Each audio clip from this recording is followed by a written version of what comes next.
Hello प्यारे दोस्तों, आपके अपने YouTube channel target with career में आप सभी का बहुत बहुत स्वागत है। दोस्तों, उम्मीद है मस्त होगे, ज़बरदस्त होगे और अपनी तैयारी को एक अच्छे मोड़ पर ले जा रहे होगे। आज हम लक्ष्य सीरीज का प्रैक्टिस सेट नंबर 6 करने वाले हैं। तो बिना किसी देरी के आज के सेशन को स्टार्ट करते हैं। हमारा पहला क्वेश्चन है,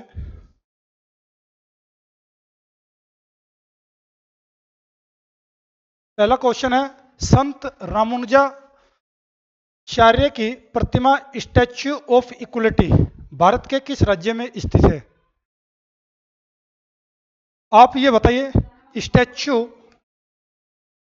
स्टैच्यू ऑफ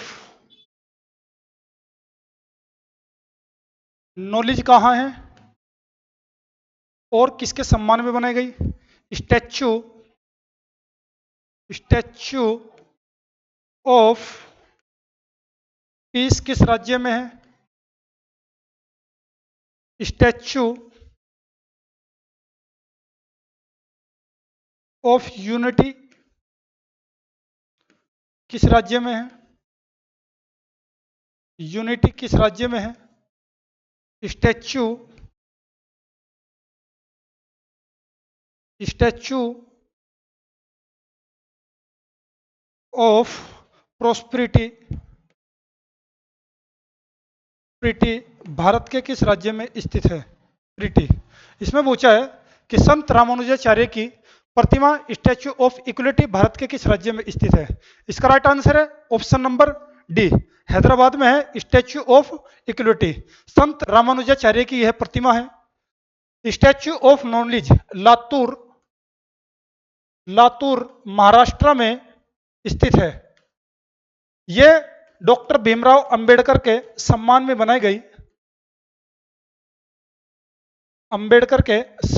बनाई गई स्टैच्यू ऑफ पीस यह पाली राजस्थान में। Statue of unity Sardar Patel की यह अहमदाबाद में सरदार वल्लभ भाई पटेल की यह प्रतिमा है। और भारत की सबसे ऊंची प्रतिमा यही है, स्टैच्यू ऑफ यूनिटी, जो नर्मदा नदी के किनारे स्थित है। स्टैच्यू ऑफ प्रोस्पेरिटी यह बेंगलोर में स्टैच्यू ऑफ प्रोस्पेरिटी स्थित है। आगे चलते हैं। हमारा अगला क्वेश्चन है, क्वेश्चन नंबर 2। किस राज्य में हरनी गरबा महोत्सव मनाया जाता है? हरनी गरबा गरबा जो फेस्टिवल है वो भारत के किस राज्य में मनाया जाता है? एक है हरनी गरबा, एक है रजनी गरबा। रजनी गरबा डोल उत्सव किस राज्य में मनाया जाता है? उत्सव किस राज्य में मनाया जाता है? बिहू किस राज्य में बनाया जाता है? एक है भोगाली बिहू भारत के किस राज्य में मनाया जाता है? एक है रंगाली बिहू, एक है मी दीमफी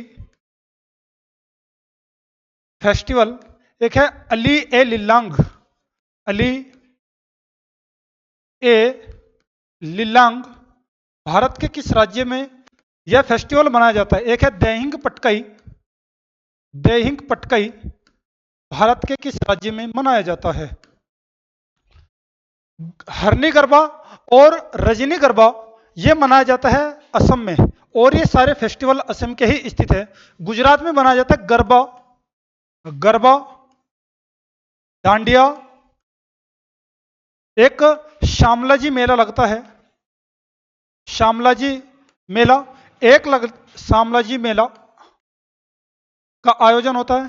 गुजरात में ही तरनेतर का मेला लगता है, तरनेतर के मेले का आयोजन होता है। रण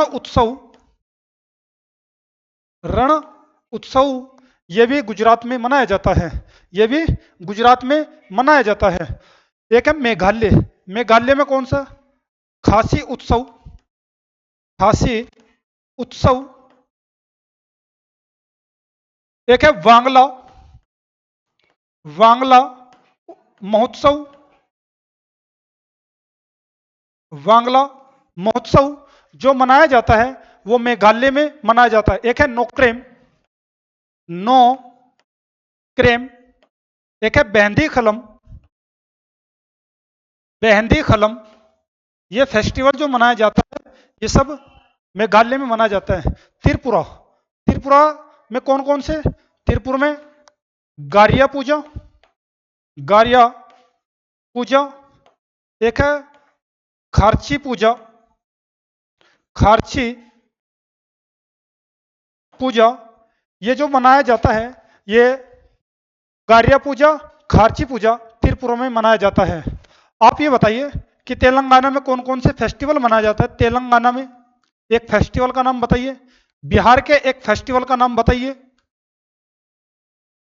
तेलंगाना में मनाया जाता है मेदराम जात्रा, मेदराम जात्रा,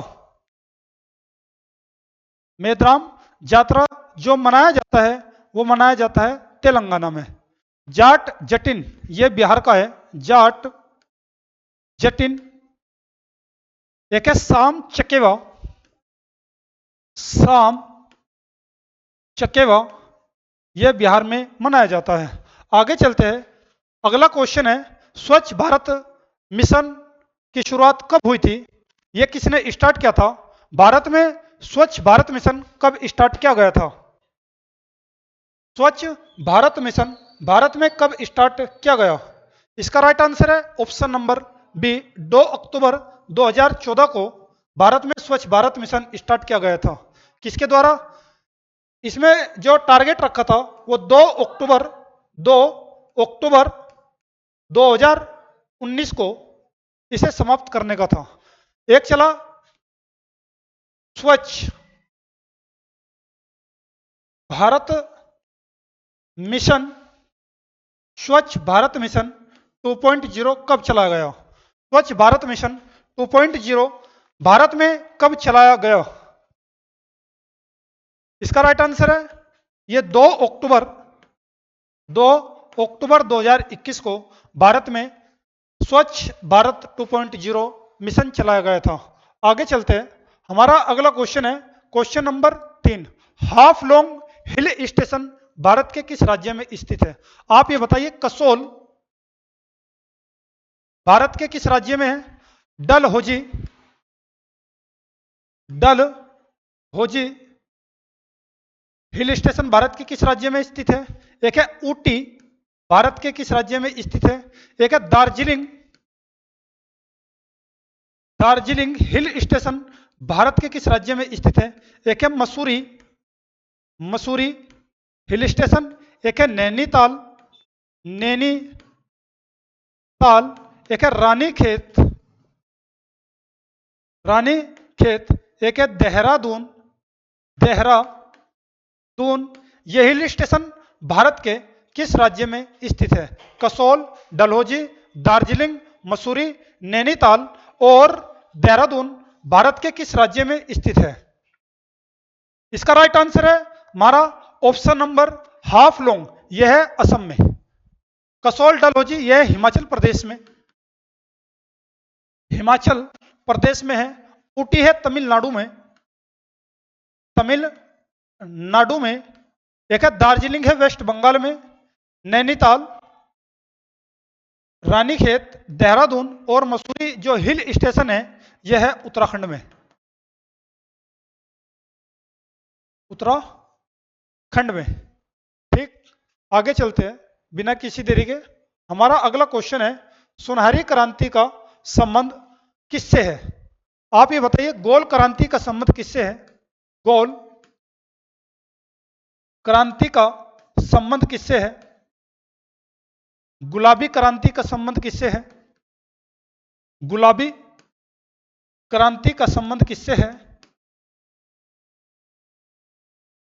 एक है लाल क्रांति का संबंध किससे है। लाल क्रांति का संबंध, लाल क्रांति का संबंध किससे है। एक है ग्रे क्रांति, ग्रे क्रांति का संबंध गृह क्रांति का संबंध किससे है? सुनहरी क्रांति का संबंध किससे है? इसका राइट आंसर है ऑप्शन नंबर ए, तिलहन से। गोल क्रांति का संबंध है आलू से, आलू के उत्पादन से संबंधित है गोल क्रांति। एक है गुलाबी क्रांति, इसका संबंध है झींगा मछली, झींगा मछली। एक है लाल क्रांति, इसका संबंध है प्याज और मांस के उत्पादन से, और मांस के उत्पादन से इसका संबंध है। एक है गरे क्रांति, इसका संबंध है उर्वरक के उत्पादन से इसका संबंध है, उत्पादन से इसका संबंध है। एक है श्वेत क्रांति, भारत में डॉक्टर वर्गीज कुरियन द्वारा चलाई गई थी। श्वेत क्रांति का संबंध भारत में किससे, इसका उत्पादन जो है वो किससे है श्वेत क्रांति का? एक है प्रोटीन क्रांति, प्रोटीन क्रांति का संबंध किससे है? प्रोटीन क्रांति का संबंध किससे है? श्वेत क्रांति का संबंध है दुग्ध के उत्पादन से, दुग्ध के उत्पादन से, उत्पादन जो इसके जनक माने जाते हैं श्वेत क्रांति के, वो माने जाते हैं डॉक्टर वर्गीज कुरियन। प्रोटीन क्रांति को जो स्टार्ट किया था, इसके जो जनक माने जाते हैं वे माने जाते हैं मोदी, नरेंद्र मोदी, हमारे जो प्राइम मिनिस्टर हैं वो इसके जनक माने जाते हैं। इसका और अरुण जेटली ने इसको स्टार्ट किया था, अरुण जेटली ने इसको स्टार्ट किया था। आगे चलते हैं, अगला क्वेश्चन है क्वेश्चन नंबर 6। राष्ट्रीय पोषक संस्थान भारत के किस राज्य में स्थित है? राष्ट्रीय पोषक संस्थान भारत के किस राज्य में स्थित है? आप ये बताइए। आलू संस्थान भारत के किस राज्य में स्थित है? आप ये बताइए। ट्रैक्टर अनुसंधान संस्थान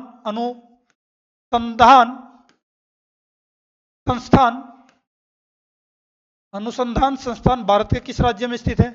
आप ये बताइए। कपास अनुसंधान संस्थान भारत के किस राज्य में स्थित है? आप ये बताइए कि मूंगफली अनुसंधान संस्थान भारत के किस राज्य में स्थित है? एक है वन अनुसंधान संस्थान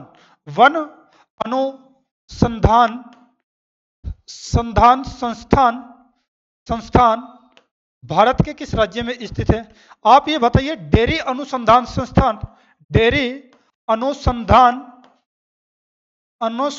संस्थान ये भारत के किस राज्य में स्थित है?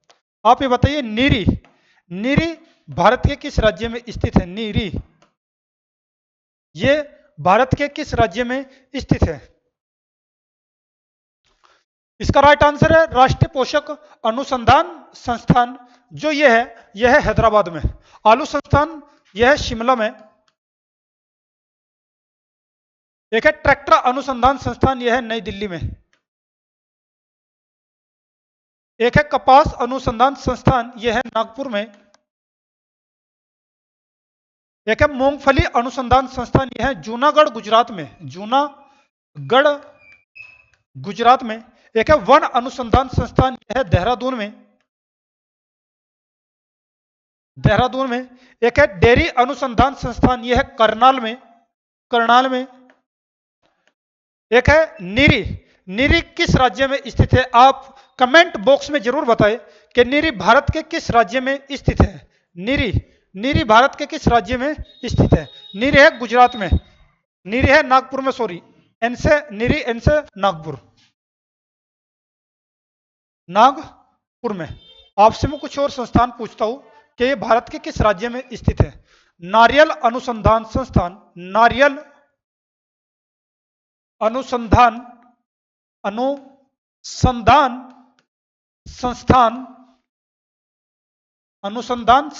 भारत के किस राज्य में स्थित है? एक है नमक अनुसंधान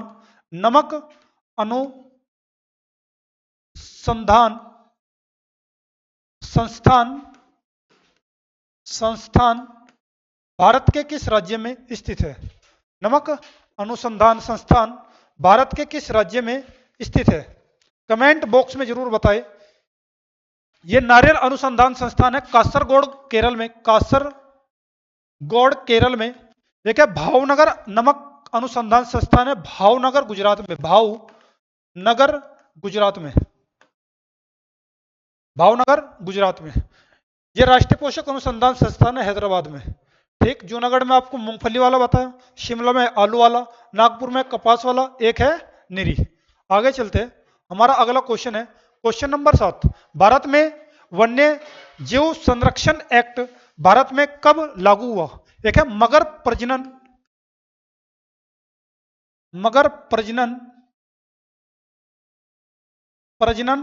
एक्ट भारत में कब आया इनके संरक्षण के लिए? एक है हाथी प्रोजेक्ट हाथी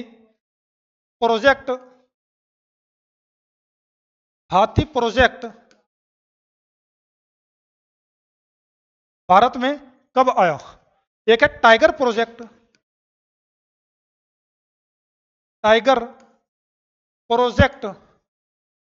एक है टाइगर प्रोजेक्ट, एक है कस्तूरी कस्तूरी कस्तूरी के संरक्षण के लिए अधिनियम कब आया? कस्तूरी के संरक्षण के लिए एक है project dolphin, project dolphin, project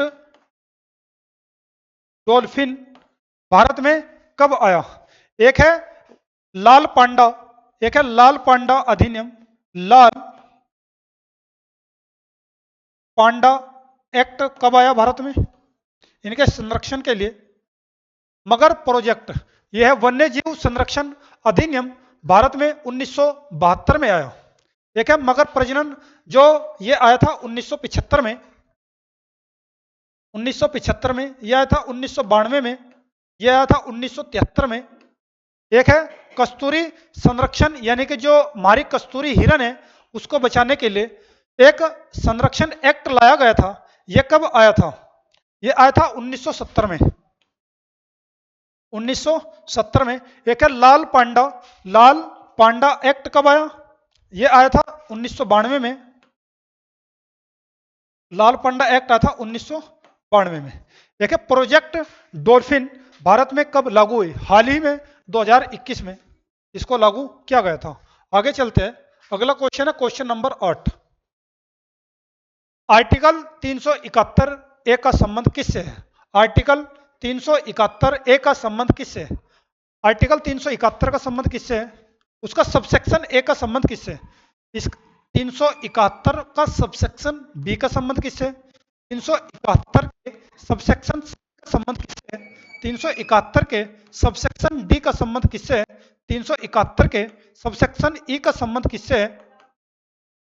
371 का एफ का संबंध किस राज्य से? 371 के सब सेक्शन जी से किसका संबंध है? इसमें पूछा है कि आर्टिकल 371 ए का संबंध किससे है? आर्टिकल 371 ए का संबंध है नागालैंड से। इसका राइट आंसर है नागालैंड। आर्टिकल 371 का संबंध है महाराष्ट्र और गुजरात से, महाराष्ट्र और गुजरात से। आर्टिकल 371 बी का संबंध है असम से, असम से। आर्टिकल 371 सी का संबंध है मिजोरम से, मिजोरम से। आर्टिकल डी और ई का संबंध है यह मध्य प्रदेश एमपी, और ई का संबंध जो है वो है तेलंगाना, तेलंगाना। एफ का संबंध है, एफ का संबंध है सिक्किम से, एफ का संबंध है सिक्किम से। और जी का संबंध आप कमेंट बॉक्स में जरूर बताइए। सी का संबंध है मणिपुर से, मणिपुर। जी का संबंध है मिजोरम से, मिजोरम से। आगे चलते हैं, हमारा अगला क्वेश्चन है लव शब्द का संबंध किससे है? लव शब्द किससे जुड़ा हुआ है? लव शब्द जुड़ा हुआ है टेनिस से। आगे चलते हैं, हमारा लास्ट क्वेश्चन है पहली बार कन्नड़ पुस्तक को अंतरराष्ट्रीय बुकर अवार्ड दिया गया। कन्नड़ पुस्तक को अंतरराष्ट्रीय बुकर अवार्ड दिया गया। पहली बार कन्नड़ की कौन सी पुस्तक है जिसे बुकर इंटरनेशनल बुकर अवार्ड से सम्मानित किया गया? इंटरनेशनल जो बुकर अवार्ड हुआ था वो था 2005 में। 2022 का जो मिला था वो मिला था गीतांजलि श्री को। गीतांजलि श्री को रेत की समाधि के लिए, इनकी बुक थी रेत की समाधि, रेत की समाधि, रेत की समाधि। इसका जो इंग्लिश ट्रांसलेट किसने किया था इंग्लिश में? Tomb of sand, tomb of sand इसका इंग्लिश ट्रांसलेशन है। यह अंतरराष्ट्रीय बुकर पुरस्कार कन्नड़ के लिए मिला था। यह मिला था हट लैम्प को, किसे? बानी बानी मुश्ताक को, बानी मुश्ताक को यह अवार्ड दिया गया। कन्नड़ भाषा के लिए पहला अवार्ड बानी मुश्ताक को दिया गया हट लैम्प पुस्तक के लिए। यह थी हमारी क्लास। आपको क्लास कैसी लगी कमेंट बॉक्स में जरूर बताएं। वीडियो को ज़्यादा से ज़्यादा शेयर करें, चैनल को सब्सक्राइब करें, बेल आइकन को प्रेस करें। जय हिंद, जय भारत।